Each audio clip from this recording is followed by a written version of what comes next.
Hi my lovelies, and welcome back to my channel. If this is your first time here, my name is Amy and I'm a cruelty-free makeup enthusiast and blogger. In today's video, I'm going to be doing a micro review and ranking of all the palettes that I tried out in the past 2 months.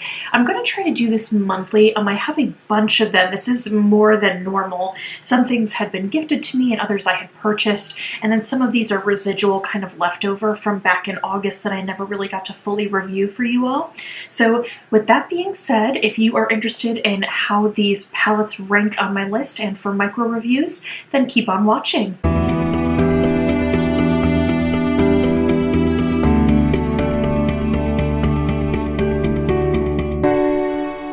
Let's talk about the lowest ranking palette. That is the Juicy Boost palette from Colored Rain. Now, I love Colored Rain. This is nothing against them as a brand, but really this palette was super disappointing for me.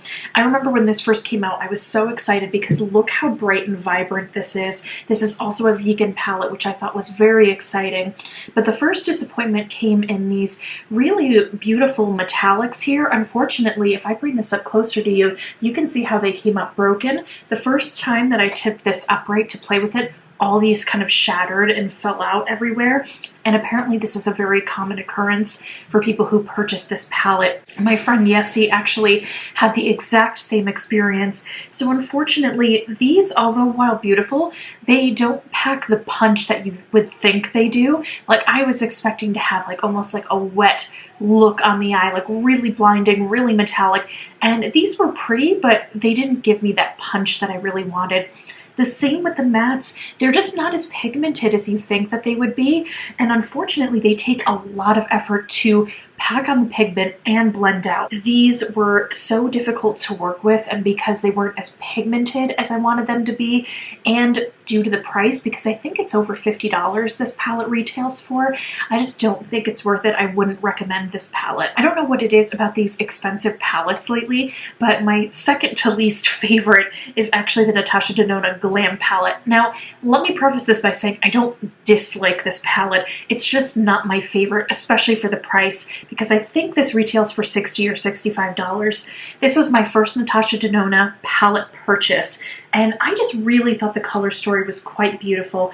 I love that it was a neutral, so I wanted to try out her formula. I do like that you can poke out from behind. There's like these little holes, so you could poke out the shadows and then rearrange this how you want. My first point of pain with this is actually the shade names. So she named the shades like center eyelid, outer eyelid, inner corner, crease transition, so how you could use this. Now, maybe for someone who's not really familiar with makeup or is a beginner, that actually might be really helpful, but I just feel like upon looking at this transition shade, I don't know if that would be considered a transition shade for someone who is of much deeper melanin than myself. So I'm like, don't tell me what to do. Don't tell me how to apply these shades. When people talk about Natasha Denona, they always go, oh, it's the best eyeshadow formula on the market. I don't really agree with that based on my experience with this. I don't dislike it. I do like it. It's just not my favorite, just for the price point especially. But I noticed that they weren't as long lasting as some other shadows in my collection. So that's why this kind of ranks lower compared to everything else that I tried over the past couple of months. The Colourpop Garden Variety palette. Now, originally I wasn't going to pick this up because I have the Wild Nothing palette, and I do think they are very similar. Colourpop did this back-to-back releases. It was Wild Nothing this, and then I think the other one was called Sandstone maybe, and they all had very, very similar vibes. However, I found that this one really complemented Wild Nothing. Wild Nothing did really lack more depth for me, so this I thought rounded it out quite nicely. I do really like that there's some purples in here, the green is beautiful, and there's some really nice peachy and brown shades in here. So this performed just nicely. I love the packaging because I love succulents. I actually had succulents in my wedding bouquet when I got married. They're some of my favorite like flowers and plants. What do you call a succulent? Do you consider that a plant or a flower? That's actually a good question. Are there any gardeners that watch my channel? Let me know in the comments down below. I love the aesthetic of it though. It's so beautiful. So I really liked it. I thought it performed just fine, typical Colourpop formula, but because it's nothing that blew me out of the water, like in regards to it being a special color story. That's why it ranks at number 8. Coming in next is the Profusion Bear 10 eyeshadow palette. This is a really beautiful, neutral, leaning towards warmer tone palette. I think that this performs so lovely, and given the price, I think these sell for $5 to $6. The price, guys, I think it's better than some of these other shadows that I was just talking about before. It blends beautifully, great pigmentation. It's also a vegan palette as well. This is also a really great dupe for the Soft Glam palette by ABH. I feel like this shade in particular is a really good dupe for ABH's Orange Soda. So if you're looking for a nice dupe for that palette, this is definitely the one to go for. Coming in at number 6 is the Little Ray of Sunshine palette from Colourpop. This thing is so cute. I love the sunflowers on it. This is actually my favorite flower, and it's just so bright and happy. It's an all matte palette, which I greatly appreciate.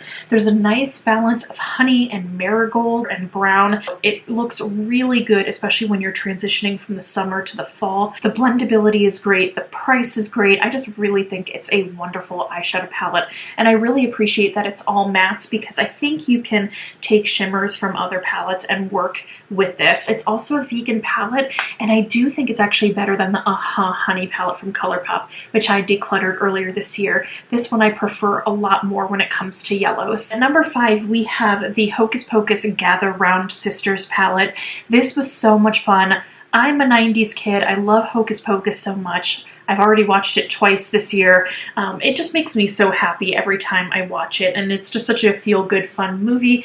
I love that it has the Sanderson sisters in here. The color story is great. I know a lot of people were disappointed because they felt like it was a little dark and kind of muddy. I don't think it's muddy, but it is darker. It does kind of match the robes that the sisters wear, so I think the color story is on point. If I had to quibble with it, it's that they called this black shade I Call It a Bus, which is a funny part in the movie, but why didn't they just call this Black Flame Candle? I still don't understand why they didn't do that. But there's a really good balance in here. The purple, the red, the green, there's the black, some cream shades, the silver is really nice, and the glitter is really beautiful too. So I didn't have any problems working with this. I really enjoyed it. I even wore it on Halloween as well, and it's just a really good palette. I really hope that they restock it so people can get their hands on this, because I feel bad that more people couldn't get a hold of this. Going back into more yellow-based palettes, again, this is the Citrine palette from Profusion. I love this one. It's another 10 shades, and it's $5 or $6. It's another vegan formula as well. This palette is so good. If you want a really affordable, easy to blend, easy to work with, great color payoff, long lasting, this is the one. I absolutely love this. I love this papaya shade in the corner. You've got a really nice balance of the brown and then all these different yellows, and then these kind of more champagne and gold shimmers that you have. I just love this palette. Again, yellow makes me happy. It's so easy to work with. I think this is very flattering on an array of skin tones, so that is why this one ranks so high up in my list, because I love this so much. Coming in at number 3, we have a fall themed palette, and that is the Pumpkin Spice palette from Too Faced. This is so cute. I remember when this came out, I'm like, I think I kind of want this, and even though I don't purchase a lot from Too Faced anymore, this is a great palette. They are marketing this as a warm and spicy palette. Again, I don't really agree with that assessment. I really do think that it's more of a balance. There are some cooler tones in here along with some pastels. The greens are some of my favorite in here. I know I talk about the Too Faced Pumpkin Spice and Everything Nice from last year, which I think has some of the best metallics that Too Faced has ever made, but this palette comes in a close second with the metallics, particularly the shade Oh My Gourd and Fall Vibes. These are really, really quite beautiful. When you put them on, they're just so shiny and blinding. I just think it's a really beautiful, fun palette that I'll continue wearing throughout the season. Coming in at number 2 is the Black Moon Cosmetics Urban Myth palette. I just love how unique and fun this is. It's got some really great grungy colors in here. So in here you have intense foils, you have toppers in a duochrome shade, as well as the mattes. I think it's just really well balanced out. And this deep deep maroon that's in the corner gives a really good darkening effect and deepens up any look that you do with this palette, and this is a great release from this brand.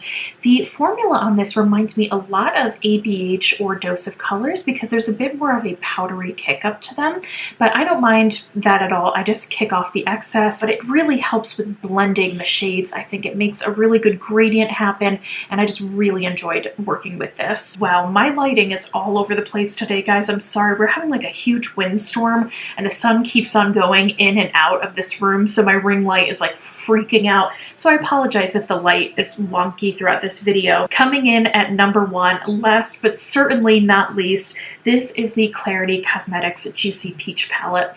Out of all these palettes, this is not a newer release. They've had this palette out for quite some time, but I really just love this palette. Of course, I love peaches. I love peach shades. I think if you've watched some of my other videos, you may have heard me talk about this. And of course, what peaches mean to me, because I call everyone a peach because they're sweet. I love these shades here. These are just so buttery and good.